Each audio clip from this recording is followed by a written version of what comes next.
Hey everybody, Greg Cazillo from Cazillo.com. I have a really great question from a reader here, and so I figured I'd share it with everyone, and hopefully Nikki doesn't mind, but figured I'd share that out there and answer it, and so this is going to be a really good one, really good video.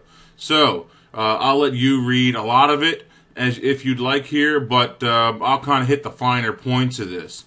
I normally do action sports and athlete portraits, and now moving into regular portraits. I have a family portrait coming up. I have 6 members in their family. D700, 70-200, you love, yada yada, okay. Currently settings are on continuous focus, which typically for a static portrait setting is not what you want. You want the single point focus. And 21 points, you want to use as many of those as possible for reasons that I'm going to be talking about in a minute. So yes, it's good to have the 21 points. You have the D700, so if you have the option for 52 points, go ahead and use it. But as many points as you have available to you, I would say definitely use them. ISO 200, it depends on the situation. Shutter speed depends on the situation and your other settings. So I can't tell you what exactly you should have it set at, but you know, it'll get you close anyway. You know, I'll give you the starting points, and then you can figure the rest out yourself. All right. So you love the bokeh. Don't want mama blurred. Yep, that's normal. Okay, so here is the answers. All right. First, for framing a couple of people in a portrait, 2, 3, 4, 6, 10, 100. It's all about your depth of field, and actually, let's jump over to this screen first. All right, so we have 3 or 4. There goes something. Let me turn that volume down. I knew I missed one device. So we have, here in this setting, we have 4 people. Okay, here's our camera, and we're obviously looking down on them. 1, 2, 3, 4 people. Okay, how this works is your depth of field is on a what's called a 1/3, 2/3 rule of focus, or rule of depth of field. Now this 1/3 is 2/3 isn't 100%. I didn't measure it out or anything, but it'll give you an idea of what's going on. So you have 4 people here in the photo. You will want to focus over here about 1/3 into the image, okay, into the entire depth of the image. If you're focused 1/3 of the way in, you'll have 1/3 in front of that point, and you'll have 2/3 behind that point. Okay, let me draw another little box here. So you have, here's your 2/3 right here, which is behind it. Okay, and this one right here is your 1/3 in front of that point. So that's how your depth of field works. Okay, 1/3, 2/3 rule of focus.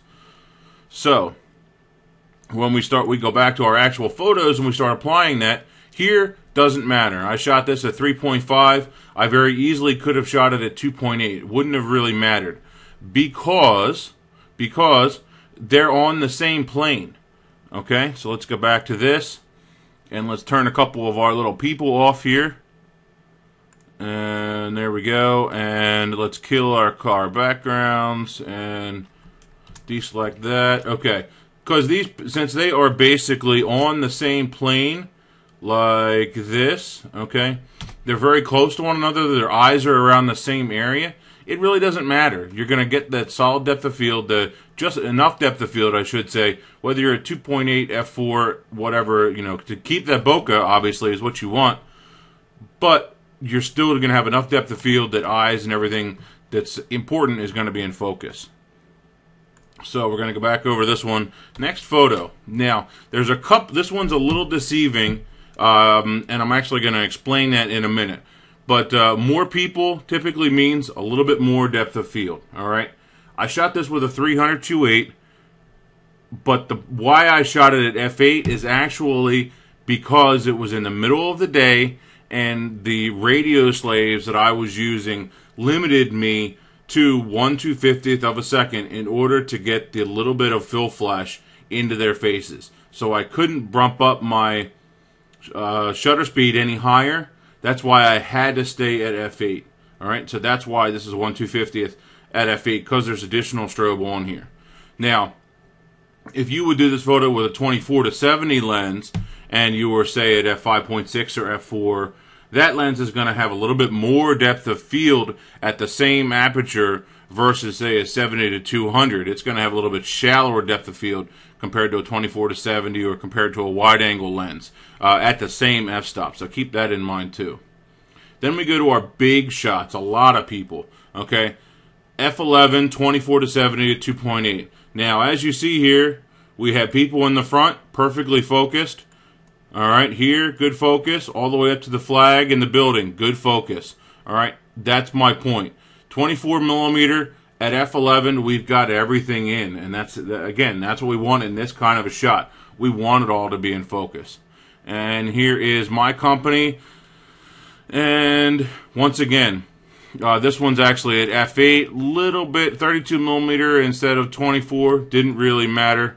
A little bit different angle, I was up in the air, but still plenty of focus, nice and sharp, all the way throughout the image. All right, I probably focused right in here, right in the Lionville Fire Company on the side of the tower, and so that would be my 1/3, 2/3. So 1/3 into here, and then 2/3. If the building would have went out, it really wouldn't have mattered. But I knew I wasn't going to, between my aperture at f8 and the fact that that lens does give me a little bit, more depth of field at that same aperture. All right. So hopefully that answers all of your questions. Again, we're going to go back to that 1/3, 2/3 rule of focus. Let me go back in my. There we go. So 1/3 in, 2/3 behind. Your focus point would be over here on this person. Obviously, it's going to depend on how you have them set up. If you only have a couple of kids, say that you have 2 kids sitting in mom and dad's lap, not really a big deal. You can probably get them all in focus at, say, f4. So maybe do a couple of tests with the equipment that you're probably going to be shooting with. Get used to it. The way how do I do it? I just do it. I just after doing it for so long, I can just guess and know right off the bat like that. Okay, I need to be at f4. I need to be at 5.6. So. Do some trial and error. If you're really worried about it, do a couple at a couple different apertures. That's the best way to go.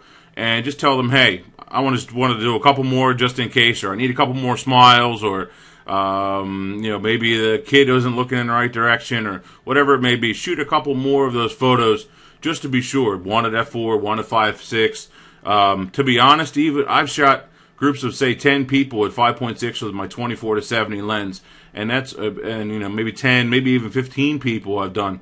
Really not an issue. You have plenty of depth of field at f6, at f5.6, and I rarely need to go to f8 until I get into those really big groups. All right, Greg Casillo, Casillo.com. Thanks, Nikki. See ya.